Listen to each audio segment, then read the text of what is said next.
அன்பு தமிழ் உறவுகளுக்கு வாகைச்சுடரின் அன்பு வணக்கங்கள். Success is the sum of small efforts repeated day in and day out. அரசு பள்ளியில முதுகலை ஆசிரியரா ஆகணும் அப்படின்னு சொல்லிட்டு ஆசைப்படக்கூடிய அந்த ஆசையோட கலந்த உழைப்பு போடக்கூடிய ஒவ்வொருவருக்கும் முதுகலை ஆசிரியரா ஆகிறதுக்கு வாகைச்சுடரின் வாழ்த்துக்கள். உங்களது கடின உழைப்பு வெற்றியா மாறணும் அப்படின்னா நம்ம வைக்கக்கூடிய ஒவ்வொரு படியுமே ரொம்பவே முக்கியமானது. நீங்க படிக்கிற ஒவ்வொரு பக்கமும், நீங்க ரிவைஸ் பண்ணக்கூடிய ஒவ்வொரு கான்செப்டும், நீங்க சால்வ் பண்ணக்கூடிய ஒவ்வொரு கேள்வியுமே உங்களுடைய டிஆர்பி வெற்றிக்கான பாலமா அமையுது. So stay focused, stay consistent, and this is your time to prove that dedication never fails. உங்களை நம்புங்க, the result will reflect your effort. So இன்னைக்கு கல்வி உளவியல்ல யூனிட் 3 பார்ட் 3 ஓட வீடியோஸ் பார்க்கிறோம். History and culture of Tamil Nadu அப்படிங்கிறது. So நம்ம வீடியோக்கு நீங்க புதுசா வந்திருந்தீங்கன்னா நம்மளுடைய சேனலை சப்ஸ்கிரைப் பண்ணிக்கோங்க, உங்க ஃப்ரெண்ட்ஸோட ஷேர் பண்ணிக்கோங்க. இந்த வீடியோக்கு ஒரு லைக் கொடுத்து மொபைல்ல பாத்தீங்கன்னா ஹைப் அப்படின்னு கேட்கும், ஹைப் கொடுங்க. நிறைய பேரை போய் ரீச் ஆகட்டும், அவர்களும் இதால பயன்பெறட்டும். நம்மளால மத்தவங்க பயன்பெறுறாங்க அப்படின்னா ஒரு வகையில நமக்கும் அந்த பயன் வந்து சேரும். அதனால நிறைய பேருக்கு ஷேர் பண்ணுங்க. இன்னைக்கு நம்ம பார்க்கக்கூடிய தலைப்பு அப்படிங்கிறது Tamil literature, tradition and culture அப்படிங்கிற தலைப்பு தான். இந்த தலைப்பை பொறுத்த வரைக்கும் நிறைய விஷயங்கள் இருக்கு நாம டிஸ்கஸ் பண்றதுக்கும் படிக்கிறதுக்கும் தெரிஞ்சுக்கிறதுக்கும். இதுல முக்கியமான விஷயங்களை மட்டும் நாங்க உங்களுக்கு தொகுத்து வழங்கி இருக்கிறோம். சோ என்னென்ன விஷயங்கள் அப்படிங்கறத பார்த்துடலாம் இந்த 25 கேள்விகள்ல. முதல் கேள்வி, தமிழ் காப்பியமான சிலப்பதிகாரத்தை இயற்றியவர் யார்? இளங்கோ அடிகள். தமிழ் காப்பியமான சிலப்பதிகாரத்தை இயற்றியவர் யார்? இளங்கோ அடிகள். Who authored the Tamil epic Silappatikaram? Ilango அடிகள். 2. திருக்குறள் எந்த காலத்துக்குட்பட்ட தமிழின் இலக்கிய பருவத்தை சேர்ந்தது? அறநூல் காலம்.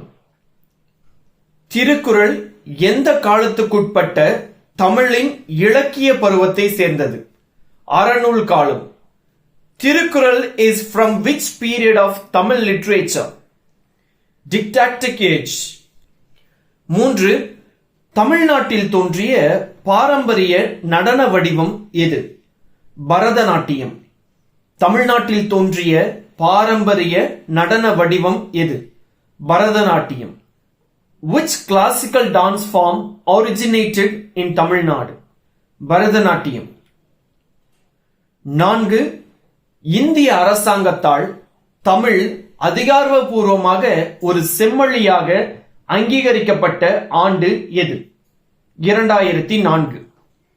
இந்திய அரசாங்கத்தால் தமிழ் அதிகாரப்பூர்வமாக ஒரு செம்மொழியாக அங்கீகரிக்கப்பட்ட ஆண்டு எது? 2004. Tamil is officially recognized as a classical language by the Indian government since 2004. ஐந்தாவது கேள்வி, 19ஆம் நூற்றாண்டில் சங்க இலக்கியங்களை மீண்டும் கண்டுபிடித்து தொகுத்த பெருமை யாருக்கு உண்டு? உவே சாமிநாத ஐயர். 19ஆம் நூற்றாண்டில் சங்க இலக்கியங்களை மீண்டும் கண்டுபிடித்து தொகுத்த பெருமை யாருக்கு உண்டு? உவே Saminatha Iyer. Who is credited with rediscovering and compiling Sangam literature in the 19th century? U.V. Swaminatha Iyer. 6. தமிழ்நாட்டின் பக்தி இலக்கியம் பின் வருவனவற்றுள் யாருடைய படைப்புகளை உள்ளடக்கியது? நாயன்மார்கள் மற்றும் ஆழ்வார்கள். தமிழ்நாட்டின் பக்தி இலக்கியம் பின் வருவனவற்றுள் யாருடைய படைப்புகளை உள்ளடக்கியது? நாயன்மார்கள் மற்றும் ஆழ்வார்கள்.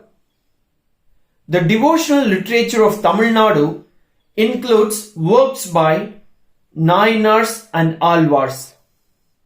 7. தமிழ் மொழி எவ்வாறு அங்கீகரிக்கப்பட்டுள்ளது? இந்தியாவின் செம்மொழியாக. தமிழ் மொழி எவ்வாறு அங்கீகரிக்கப்பட்டுள்ளது? இந்தியாவின் செம்மொழியாக.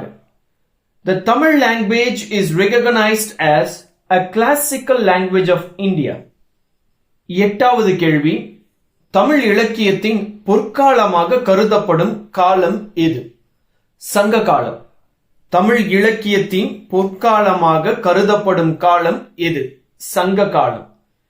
Which period is considered the golden age of Tamil literature? சங்கம் period. 9. சங்க கவிதைகள் எத்தனை முக்கிய பிரிவுகளாக பிரிக்கப்படுகின்றன? அகம், புறம் 2 வகைகளாக. சங்கம் poetry is divided into how many main categories? 2. அடுத்த தலைப்பு ஆர்ட் அண்ட் ஆர்கிடெக்சர். 10வது கேள்வி. தமிழ்நாட்டில் உள்ள யுனெஸ்கோ உலக பாரம்பரிய தளங்களில் எவை அடங்கும்? பிரகதீஸ்வரர் கோயில், மகாபலிபுரம் நினைவு சின்னங்கள். பி மற்றும் சி. தமிழ்நாட்டில் உள்ள யுனெஸ்கோ உலக பாரம்பரிய தளங்களில் எவை அடங்கும்? பிரகதீஸ்வரர் கோயில், மகாபலிபுரம் நினைவு சின்னங்கள். இது இரண்டும் பி மற்றும் C. Which is a UNESCO World Heritage Site in Tamil Nadu? Pragadishwarar Temple, Group of Monuments at Mahabalipuram, both B and C. 11. மகாபலிபுரத்தில் உள்ள கடற்கரை கோவில்களை கட்டியவர்கள் யார்? பல்லவர்கள். மகாபலிபுரத்தில் உள்ள கடற்கரை கோயிலை கட்டியவர்கள் பல்லவர்கள். The shore temple at Mahabalipuram was built by Pallavas. 12. திராவிட கட்டிடக்கலை பாணியின் சிறப்பம்சங்கள் யாவை? பிரமிடு வடிவ கோபுரங்கள். திராவிட கட்டிடக்கலை பாணியின் சிறப்பம்சங்கள் பிரமிடு வடிவ கோபுரங்கள். The Dravidian style of architecture features pyramidal towers. 13. Thanjavur ஓவியம் எதற்கு பெயர் பெற்றது?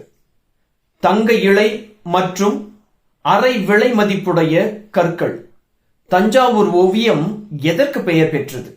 தங்க இழை மற்றும் அரை விலை மதிப்புடைய கற்கள். Tanjavur painting is characterized by gold leaf and semi-precious stones. 14. கலை மற்றும் கட்டிடக்கலையை பயில்வது மாணவர்களுக்கு எவ்வாறு பாதிக்கிறது?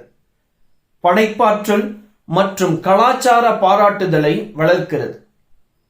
கலை மற்றும் கட்டிடக்கலையை பயில்வது மாணவர்களுக்கு எவ்வாறு பாதிக்கிறது? படைப்பாற்றல் மற்றும் கலாச்சார பாராட்டுதலை வளர்க்கிறது. How does studying art and architecture impact students? Fosters creativity and cultural appreciation. 15. மகாபலிபுரத்தில் உள்ள பஞ்சரதங்கள் என்பது ஒரே கல்லில் வெட்டிய உருவங்கள். மகாபலிபுரத்தில் உள்ள பஞ்சரதங்கள் என்பது ஒரே கல்லில் வெட்டிய உருவங்கள். The Pancharathas at Mahabalipuram are monolithic rock cut structures. 16. யுனெஸ்கோவால் அங்கீகரிக்கப்பட்டுள்ள வாழும் சோழர்களின் மகா கோவில்கள் எத்தனை? 3 கோவில்கள். யுனெஸ்கோவால் அங்கீகரிக்கப்பட்டுள்ள வாழும் சோழர்களின் மகா கோயில்கள் எத்தனை? 3 கோயில்கள். The great living Chola temples recognized by UNESCO include 3 temples. 17. தென்னிந்தியாவில் முதல் கல் மற்றும் சுண்ணாம்பு கோவில்களை எந்த காலகட்டத்தில் கட்டப்பட்டன? பல்லவர் காலம். தென்னிந்தியாவில் முதல் கல் மற்றும் சுண்ணாம்பு கோயில்கள் எந்த காலத்தில் கட்டப்பட்டன? பல்லவர் காலம். The first stone and mortar temples in South India were built during which period? Pallava period. 18. தமிழ்நாட்டின் கட்டிடக்கலையை பள்ளிகளில் பயில்வது எதற்கு உதவுகிறது? வரலாற்று மற்றும் அழகிய புரிதலை மேம்படுத்துகிறது. The study of Tamil Nadu's architecture in schools helps enhance historical and aesthetic understanding. 19. வெண்கல சிற்பங்களுக்கு பெயர் பெற்ற வம்சம் இது? சோழ வம்சம். வெண்கல சிற்பங்களுக்கு பெயர் பெற்ற வம்சம் எது? சோழர். Which dynasty is known for bronze sculptures? Chola.